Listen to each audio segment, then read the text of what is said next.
उत्तराखंड निकाय चुनाव में बीजेपी ने भले ही अच्छा प्रदर्शन किया हो, लेकिन कई मंत्रियों के क्षेत्र में बीजेपी को हार का सामना करना पड़ा।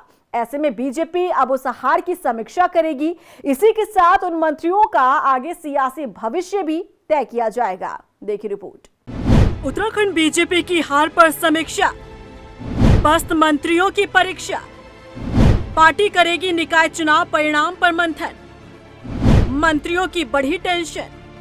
उत्तराखंड निकाय चुनाव में बीजेपी को जहां 11 नगर निगम में से 10 निगम पर जीत हासिल हुई, वहीं नगर पंचायत और नगर पालिका में बीजेपी को कई जगहों पर हार का सामना भी करना पड़ा।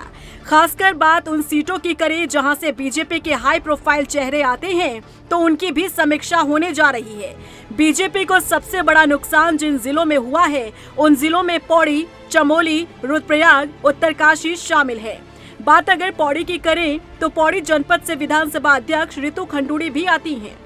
तो वहीं कैबिनेट मंत्री धन सिंह रावत और सतपाल महाराज भी आते हैं। लेकिन बीजेपी केवल पौड़ी जनपद में कोटद्वार नगर निगम जीतने में कामयाब रही, जहां बीजेपी को नगर निगम अध्यक्ष पद पर जीत हासिल हुई। तो वहीं कैबिनेट मंत्री धन सिंह रावत के विधानसभा क्षेत्र श्रीनगर में बीजेपी को हार का सामना करना पड़ा। वहीं कैबिनेट मंत्री सतपाल महाराज के विधानसभा क्षेत्र सतपुली में भी बीजेपी को हार का सामना करना पड़ा।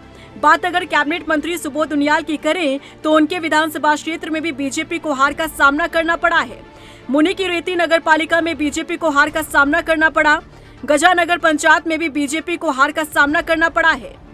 मंत्रियों की परफॉर्मेंस की बात करें तो कैबिनेट मंत्री धन सिंह रावत, सतपाल महाराज, सुबोध उनियाल के क्षेत्र में बीजेपी को हार का सामना करना पड़ा है। वहीं कैबिनेट मंत्री गणेश जोशी के क्षेत्र मसूरी, कैबिनेट मंत्री सौरभ बहुगुणा के क्षेत्र सितारगंज में बीजेपी जीती है। कैबिनेट मंत्री प्रेमचंद अग्रवाल के विधानसभा क्षेत्र ऋषिकेश, जो सबसे हॉट सीट थी, उसे जिताने में अग्रवाल कामयाब रहे हैं। देखिए, वैसे तो हम अनेकों स्थान पर जो जीत है वो हमारे लिए बहुत एक प्रकार से प्रभावशाली जीत के रूप में है। लेकिन ये सच है कि अपेक्षाएं रहती हैं कि हमने हर मंत्री को, हर विधायक को उनका क्षेत्र की कुछ अलग से हमने जिम्मेवारियां दी थी। अब उसके कारणों की समीक्षा करेंगे हम, चाहे जीत हो हार हो, हमारे यहाँ समीक्षा जरूर होती है। समीक्षा के बाद सब प्रकार निर्णय होगा। लेकिन आगामी दिनों के अंदर पंचायत के चुनाव में, सहकारिता के चुनाव में भारतीय जनता पार्टी जीते, इसके लिए हमारा प्रयास रहेगा। बीजेपी प्रदेश अध्यक्ष महेंद्र भट्ट भले ही बात हारी हुई सीटों पर समीक्षा की कर रहे हों, लेकिन महेंद्र भट्ट के गृह जनपद चमोली में भी बीजेपी की स्थिति अच्छी नहीं रही। कैबिनेट मंत्री प्रेमचंद अग्रवाल का कहना है कि भारतीय जनता पार्टी की ये अच्छी बात है कि पार्टी जीते या हारे समीक्षा जरूर करती है। देखिए, हमारा संगठन एक ऐसा संगठन है, किसी भी कार्यक्रम के बाद उसकी समीक्षा जरूर करता है। हम जीतते तो भी समीक्षा करते हैं।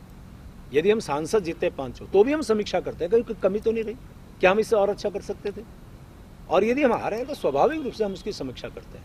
वो हर चुनाव के बाद हम लोग समीक्षा करते ही हैं। बीजेपी मंत्रियों की परफॉर्मेंस को भी निकाय चुनाव में हार की समीक्षा के रूप में देखने वाली है। ऐसे में देखना होगा कि जब मंत्रिमंडल विस्तार होता है, तब क्या निकाय चुनाव में मंत्रियों की परफॉर्मेंस को भी आधार बनाया जाता है या फिर नहीं।